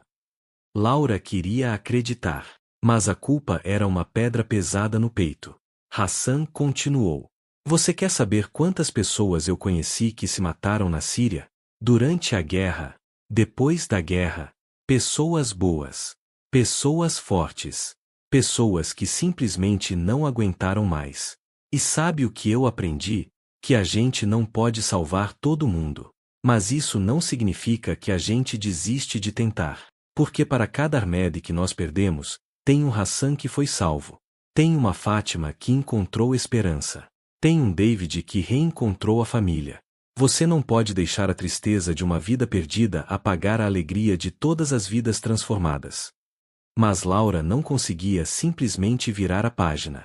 A morte de Ahmed tinha exposto algo que ela vinha evitando encarar. A organização estava focada em necessidades práticas. Idioma, emprego, documentação. Mas e as feridas invisíveis? Os traumas? A depressão? A solidão esmagadora de estar em um país estranho, longe de tudo que era familiar? Pontes de Esperança não estava equipada para lidar com isso. E quantos outros Ahmeds estavam lá, sorrindo por fora enquanto se despedaçavam por dentro? Laura convocou uma reunião com toda a equipe. Pedro, Márcia, os voluntários, e alguns dos refugiados que já faziam parte da estrutura da organização, incluindo Hassan e David. Ela colocou a questão na mesa. Nós estamos falhando, ela disse, sem rodeios. Estamos ajudando com o básico. Mas não estamos vendo todo. Ahmed se foi porque não vimos a dor dele. Quantos outros estão sofrendo em silêncio? David, que havia ficado quieto até então, falou. Todos nós estamos sofrendo em algum nível. Sua voz era baixa mas firme. Refugiado não é só alguém que perdeu um lugar. É alguém que perdeu uma vida inteira. Identidade, pertencimento, propósito. E isso não se resolve com aula de português. Precisa de tempo. Precisa de espaço para falar. Precisa de alguém que entenda sem julgar. Laura concordou. Então o que fazemos? Como criamos esse espaço? Foi Fátima quem respondeu. Vocês já têm. Aqui. Este lugar. Mas talvez não seja sobre adicionar mais programas. É sobre mudar a cultura. Fazer com que as pessoas saibam que podem falar. Que é seguro serem vulneráveis. Que não estão sozinhas. E foi o que fizeram. Pontes de Esperança criou um novo formato de encontros semanais. Não eram aulas. Eram rodas de conversa. voluntárias, abertas, sem julgamento. Um espaço onde refugiados podiam simplesmente falar, contar suas histórias, compartilhar suas dores, chorar se precisassem, e saber que estariam sendo ouvidos. O psicólogo voluntário facilitava, mas não conduzia, apenas segurava o espaço e deixava as pessoas se expressarem. A primeira roda teve 6 participantes, a segunda, 15, a terceira, mais de 30. As pessoas estavam famintas por isso, por serem vistas não apenas como refugiados, mas como humanos completos, com emoções complexas, com traumas profundos, com necessidades que iam muito além do material. Laura participava das rodas, não como organizadora, mas como ouvinte. E o que ela ouvia a despedaçava e reconstruía ao mesmo tempo. Um homem falou sobre como não conseguia abraçar os filhos porque toda vez que fechava os olhos via os corpos que tinha deixado para trás. Uma mulher contou que não conseguia comer carne porque a imagem dos soldados invadindo sua casa sempre voltava. Outra disse que tinha medo de ser feliz porque achava que não merecia, depois de ter sobrevivido quando tantos outros morreram. E Laura percebeu algo devastador. Ela tinha pensado que estava construindo pontes. Mas as verdadeiras pontes precisavam ser construídas dentro dessas pessoas. Entre o passado e o presente. Entre o trauma e a cura. Entre a culpa de ter sobrevivido e a permissão para viver de novo. E esse era um tipo de ponte muito mais difícil de construir. Foi em uma dessas rodas que Laura teve uma revelação inesperada. Uma refugiada síria chamada Noor compartilhou sua história. Ela tinha sido professora também. De literatura. Amava poesia. E quando a guerra começou, ela reuniu suas alunas adolescentes em segredo e continuou ensinando, porque acreditava que a educação era a única arma contra a ignorância que alimentava o conflito. Mas um dia, descobriram. Invadiram a sala. Espancaram Noor na frente das alunas. Quebraram seus dedos um por um para que ela nunca mais pudesse escrever. Noor mostrou as mãos. Deformadas. Algumas articulações nunca se recuperaram completamente. Eu não consigo mais segurar uma caneta por muito tempo, ela disse. E cada vez que olho para minhas mãos, lembro do que fizeram comigo. Do que tiraram de mim. Ela fez uma pausa. Mas sabe o que é pior? Não é a dor física. É ter esquecido porque eu amava ensinar. Eles não tiraram só minha habilidade de escrever. Tiraram minha paixão. Meu propósito. E eu não sei como recuperar isso. Laura sentiu como se Noor estivesse falando diretamente com ela. Porque ela também tinha perdido algo. Não da mesma forma, não com a mesma violência. Mas a morte de Ahmed tinha roubado algo dela. A certeza. A alegria. A crença de que o que ela fazia realmente importava. E ela percebeu que talvez, assim como os refugiados, ela também precisasse de cura. Ela também precisasse reconstruir pontes dentro de si mesma. Depois daquela roda, Laura procurou Noor. Você disse que esqueceu porque amava ensinar, Laura começou. Mas eu não acredito nisso. Eu acho que você só não teve oportunidade de lembrar. Ela fez uma proposta. Vem trabalhar comigo. Ensina literatura. Poesia. Para quem quiser aprender. Não para conseguir emprego. Não para passar em prova. Mas pelo amor puro de aprender. Pela beleza das palavras. Vamos criar um grupo de leitura. Você escolhe os textos. Você lidera. E talvez, ensinando de novo, você lembre por que amava isso. Noor hesitou. Olhou para as próprias mãos. E se eu não conseguir? E se eu tentar e perceber que eles realmente mataram isso em mim? Laura segurou aquelas mãos deformadas com delicadeza. Então pelo menos você vai saber. E vai poder fazer o luto. Mas e se você descobrir que eles não mataram? Que apenas adormeceram? Você não merece descobrir. Noor concordou. E 3 semanas depois, o grupo de leitura começou. Apenas 5 pessoas no início. Noor escolheu poesias. De autores árabes, brasileiros, universais. E enquanto lia em voz alta, algo acontecia. Sua voz, que era sempre baixa e hesitante, ganhava força. Seus olhos, sempre voltados para baixo, levantavam. E ao final da primeira sessão, Ela estava sorrindo. Um sorriso pequeno, mas genuíno. Eu tinha esquecido como as palavras podem ser bonitas, ela disse. E Laura, vendo aquilo, sentiu algo começar a se curar dentro dela também. Porque ela tinha estado tão focada no que havia perdido com Ahmed que tinha esquecido o que ainda estava ganhando. Cada pessoa ali era uma vitória. Cada sorriso era uma resistência. Cada história compartilhada era um ato de coragem. E ela fazia parte disso. Não como salvadora, mas como testemunha. Como companheira de jornada. Mas a cura não é linear. E Laura descobriu isso da forma mais dura. Algumas semanas depois do grupo de leitura começar, ela recebeu outra notícia devastadora. Carmen, a venezuelana que tinha construído uma vida tão bonita, que estava ensinando espanhol, que tinha matriculado os filhos em atividades, desapareceu. Simplesmente não apareceu nas aulas. Não respondeu mensagens. Ninguém sabia onde estava. Laura foi até a casa onde Carmen morava. Bateu na porta. Nada. Perguntou aos vizinhos. Ninguém tinha visto ela há dias. O pânico começou a crescer. Laura ligou para hospitais, delegacias, para o consulado venezuelano. Nada. Carmen tinha simplesmente sumido. E com ela, os 4 filhos. Foram 2 dias de angústia. Laura mal dormiu. Sua mente criava os cenários mais terríveis. E então, no 3º dia, Carmen apareceu. Magra, com olheiras profundas, mas viva. Laura a abraçou com força. Onde você estava? O que aconteceu? Carmen desabou. Eu voltei para a Venezuela, ela confessou. Peguei os meninos e voltei. Porque minha mãe está morrendo. E eu precisava me despedir. Laura processou a informação. Mas, você voltou. Você está aqui de novo. Carmen assentiu, as lágrimas escorrendo. Minha mãe morreu 3 dias depois que cheguei. Eu consegui ficar com ela no final. Segurei a mão dela. Disse que a amava. E ela me disse algo que eu nunca vou esquecer. Ela disse, você foi corajosa de sair.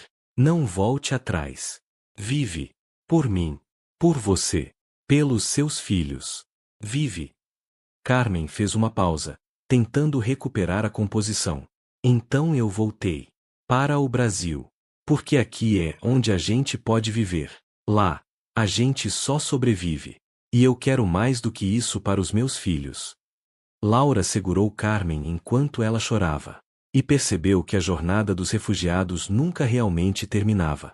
Não era sobre chegar em um lugar seguro e pronto, tudo resolvido. Era um processo constante de escolhas difíceis, de perdas acumuladas, de recomeços repetidos. E tudo o que ela podia fazer era estar ali, presente, segurando, testemunhando, amando. Mas foi naquele momento, segurando Carmen, que Laura finalmente entendeu o que Hassan tinha tentado dizer. Ela não podia salvar todo mundo. Não podia prevenir toda a dor. Não podia ressuscitar Ahmed. Não podia trazer de volta a mãe de Carmen. Não podia desfazer as torturas de Noor. Mas podia fazer algo igualmente importante. Podia estar presente na dor. Podia segurar o espaço para que as pessoas sentissem, chorassem, curassem, no tempo delas, do jeito delas. E isso era suficiente. Não era glamouroso. Não rendia manchetes. Não ganhava prêmios. Mas era real. Era humano. Era amor na sua forma mais pura e mais difícil. O amor que fica, que não foge, que não desiste, mesmo quando tudo parece impossível. 3 anos haviam se passado desde aquele dia na estrada. 3 anos desde que Laura parou para ajudar um homem simples com um carro quebrado. E o mundo tinha mudado completamente. Não o mundo lá fora, com suas guerras e injustiças que continuavam acontecendo. Mas o mundo dela.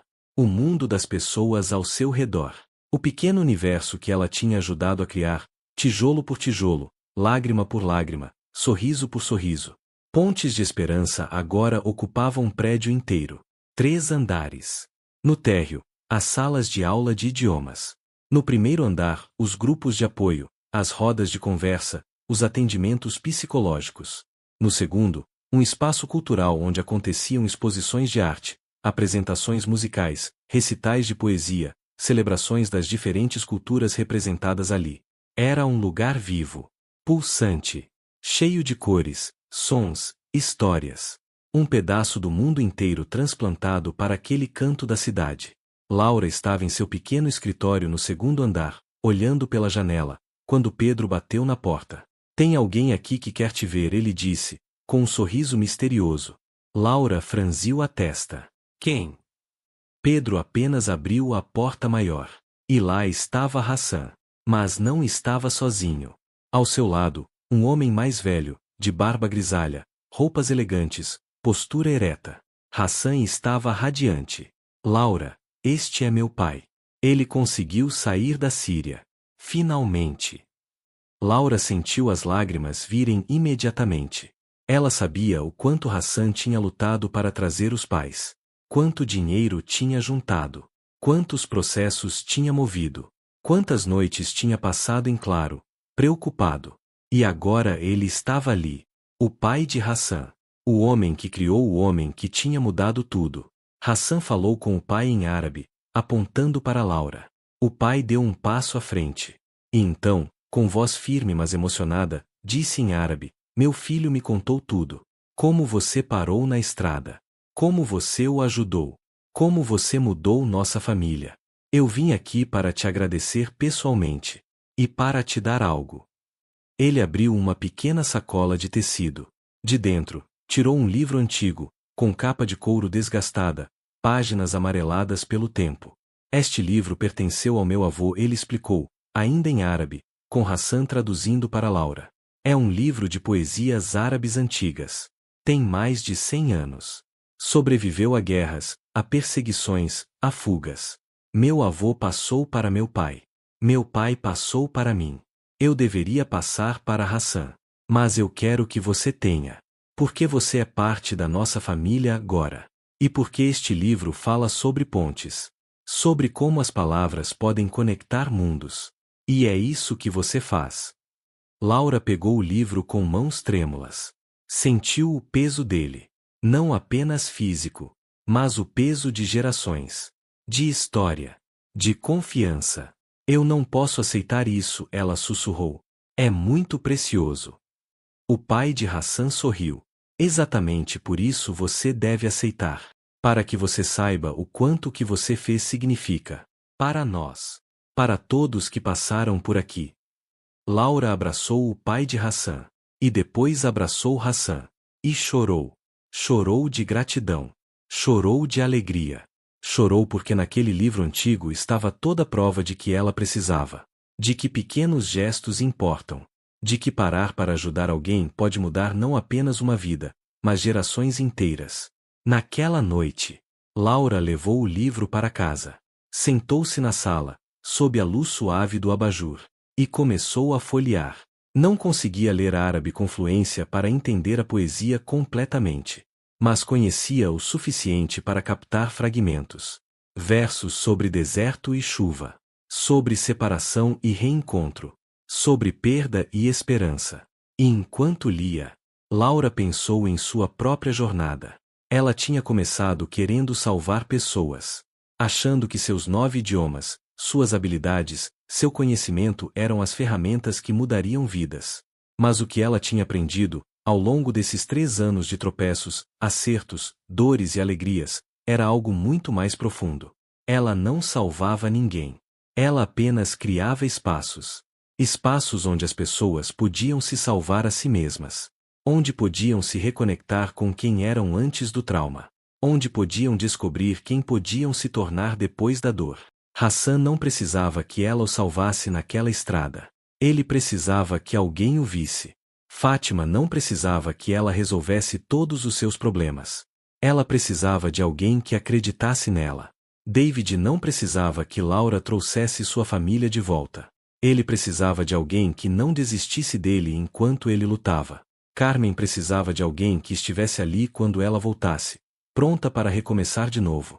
Noor precisava de alguém que a lembrasse de que ela ainda era uma professora, ainda era uma poeta, mesmo com as mãos quebradas. E Ahmed precisava de algo que Laura não pôde dar. E isso ainda doía. Sempre doeria. Mas ela aprendeu a carregar essa dor sem deixar que ela a destruísse. Porque ao lado da dor de Ahmed, havia a alegria de Hassan, a vitória de Fátima, o reencontro de David, a cura de Noor. E ela não podia deixar uma sombra apagar todas as luzes.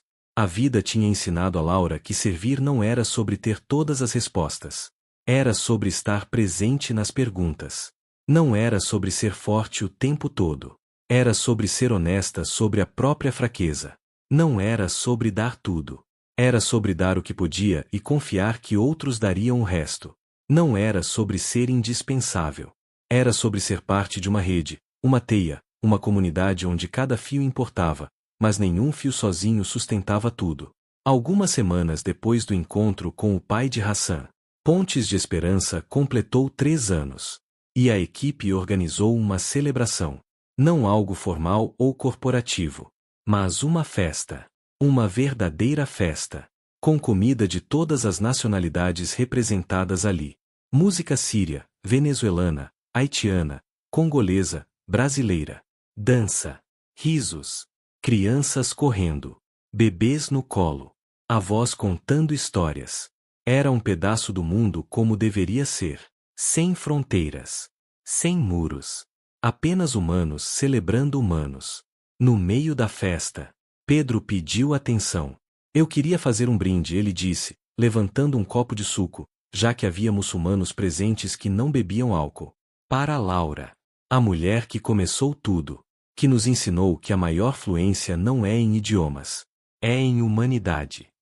Todos levantaram seus copos. E Laura, constrangida mas tocada, agradeceu. Mas então Hassan também se levantou. Eu também quero falar, ele disse. Laura, você sempre diz que você não salvou ninguém, que você só abriu portas. Mas eu quero que você entenda algo. Ele olhou ao redor. Cada pessoa nesta sala tem uma história de como chegou aqui, de como sobreviveu, de como está reconstruindo. E em cada história, você é uma parte. Não a única parte, mas uma parte essencial. Você foi a primeira pessoa que me viu quando cheguei aqui. A primeira que me tratou com dignidade. E isso mudou tudo. Porque quando você está invisível por tanto tempo, quando ninguém te enxerga, você começa a se perguntar se você realmente existe. Se você ainda importa. E então alguém para. Alguém olha. Alguém vê você. E isso te traz de volta à vida. Hassan fez uma pausa, emocionado. Então não, você não nos salvou. Mas você nos lembrou que valíamos apenas ser salvos. E isso é ainda mais poderoso. A sala explodiu em aplausos. E Laura não conseguiu segurar as lágrimas. Não de tristeza, mas de uma alegria tão profunda, tão completa, que não cabia dentro dela. Mas a noite ainda tinha uma surpresa. Amira, agora com 10 anos, subiu em uma cadeira para ficar mais alta. Eu também quero falar, ela anunciou, com a seriedade adorável das crianças. Laura, quando a gente chegou aqui, eu não queria desenhar mais. Porque eu desenhava minha casa na Síria, meus amigos, minha escola. E tudo isso tinha ido embora. Então desenhar doía. Mas você me deu papel novo. E me disse que eu podia desenhar coisas novas. Coisas daqui. E foi o que eu fiz. Ela mostrou um desenho que tinha feito especialmente para aquela noite. Era uma ponte. Mas não uma ponte comum. Era uma ponte feita de pessoas. Cada pessoa segurando a mão da outra. E embaixo da ponte, estava escrito, nós somos a ponte. Laura olhou para o desenho. E entendeu. Ela tinha passado 3 anos tentando construir pontes. Mas a verdadeira ponte já estava ali. Eram as pessoas. As conexões. Os relacionamentos. O amor que tinha crescido entre estranhos que se tornaram família. A ponte não era um programa. Não era uma estrutura. Não era uma organização. Era algo vivo. Feito de carne, osso, lágrimas, risos. Feito de humanidade pura. Depois da festa, quando todos foram embora, Laura ficou sozinha no espaço. Caminhou pelos 3 andares, relembrando. O térreo, onde tudo começou. Onde Hassan tinha vindo pela primeira vez, nervoso, esperançoso. O primeiro andar, onde tantas dores tinham sido compartilhadas, tantas lágrimas derramadas, tanta cura iniciada. O segundo andar, onde a beleza era celebrada. Onde Noor recitava poesias. Onde Amira expunha seus desenhos. Onde músicos refugiados tocavam canções de suas terras perdidas, mantendo vivas as memórias, as culturas, as identidades. E Laura se perguntou: como seria sua vida se ela não tivesse parado naquele dia? Se tivesse passado direto por Hassan, como todos os outros, ela provavelmente ainda estaria na escola internacional, ganhando bem, tendo reconhecimento, vivendo confortavelmente. Mas seria feliz? Teria significado? Teria amor? A resposta era não. Ela sabia disso com cada fibra do seu ser, porque aqueles 3 anos tinham sido os mais difíceis da sua vida. Mas também tinham sido os mais reais, os mais cheios, os mais vivos. Ela tinha chorado mais, mas também tinha amado mais. Tinha falhado mais, mas também tinha crescido mais. Tinha perdido a segurança, mas tinha ganhado o propósito. E não havia dinheiro no mundo que pudesse comprar isso. Laura pensou nos seus pais, que no início não entendiam, mas que aos poucos, vendo a transformação nela, vendo as vidas mudadas, começaram a entender. Seu pai agora era voluntário também, ajudando com reparos no prédio, fazendo pequenos concertos. Sua mãe organizava bazares para arrecadar fundos. Eles não tinham se tornado ativistas, mas tinham se tornado presentes. E tinham dito para Laura, há alguns meses: a gente estava errado. Não sobre você precisar de segurança, mas sobre o que segurança realmente significa. A gente achava que era dinheiro, mas é propósito. E você tem isso. Então você está segura de um jeito que a gente nunca entendeu. Laura também pensou em todas as pessoas que tinham passado por ali nesses 3 anos. Algumas ficaram. Algumas partiram. Algumas conseguiram se estabelecer, encontrar empregos, alugar casas, construir novas vidas. Algumas ainda lutavam. Algumas voltaram para seus países quando a situação melhorou. Algumas nunca voltariam porque não havia mais nada para onde voltar. Cada jornada era única. Cada história era diferente. Mas todas compartilhavam algo: a busca por pertencimento, por dignidade, por esperança. E enquanto Laura estava ali, sozinha no silêncio daquela noite, ela ouviu passos atrás dela. Virou-se. Era uma mulher jovem que ela não conhecia. A mulher parecia hesitante, perdida. Desculpa, ela disse em um português carregado de sotaque. A porta estava aberta. Eu vim do Haiti. Acabei de chegar. Alguém me disse que aqui tem aulas, que ajudam pessoas como eu. É verdade. Laura olhou para aquela mulher. Viu nos olhos dela a mesma coisa que tinha visto nos olhos de Hassan 3 anos atrás. Medo, esperança, exaustão, coragem. E Laura sorriu. Um sorriso genuíno, cheio de calor. É verdade, ela disse. E você chegou no lugar certo. Qual é seu nome? A mulher relaxou um pouco. Marie. Eu me chamo Marie. Laura estendeu a mão. Bem-vinda, Marie. Eu sou Laura. E a gente vai te ajudar. Não apenas com idioma, mas com tudo o que você precisar. Você não está sozinha. E naquele momento, tudo fez sentido. A jornada não tinha terminado. Nunca terminaria. Porque enquanto houvesse guerra, perseguição, injustiça no mundo, haveria pessoas como Marie. Pessoas precisando de um lugar seguro. De um rosto amigo. De alguém que dissesse: eu te vejo. Você importa. Bem-vinda. E Laura estaria ali. Não como salvadora, mas como companheira. Como ponte. Como humana amando outra humana. Ela levou Marie para dentro. Sentou-se com ela. Ofereceu água, café. Perguntou sobre sua história. Escutou. Realmente escutou. E enquanto Marie falava, em francês misturado com português quebrado, contando sobre a travessia impossível, sobre os filhos que ficaram com a avó, sobre os sonhos de trazê-los quando conseguisse estabilidade, Laura segurou a mão dela. E Marie chorou. Chorou de alívio. de exaustão, de gratidão, de medo liberado. Vai ficar tudo bem, Laura disse. Não imediatamente. Não sem luta. Mas vai ficar. Porque você é forte. Você já provou isso. E agora você tem uma família aqui. A gente vai caminhar junto. Marie apertou a mão de Laura. Obrigada, ela sussurrou. Obrigada por me ver. E Laura entendeu que aquilo era o sentido de tudo. Não as estatísticas. Não os números de pessoas atendidas. Não os prêmios ou reconhecimentos que a organização estava começando a receber. Mas aquele momento. Uma mão segurando outra. Um olhar encontrando outro. Um coração vendo outro coração. Isso era amor. Na sua forma mais simples e mais profunda.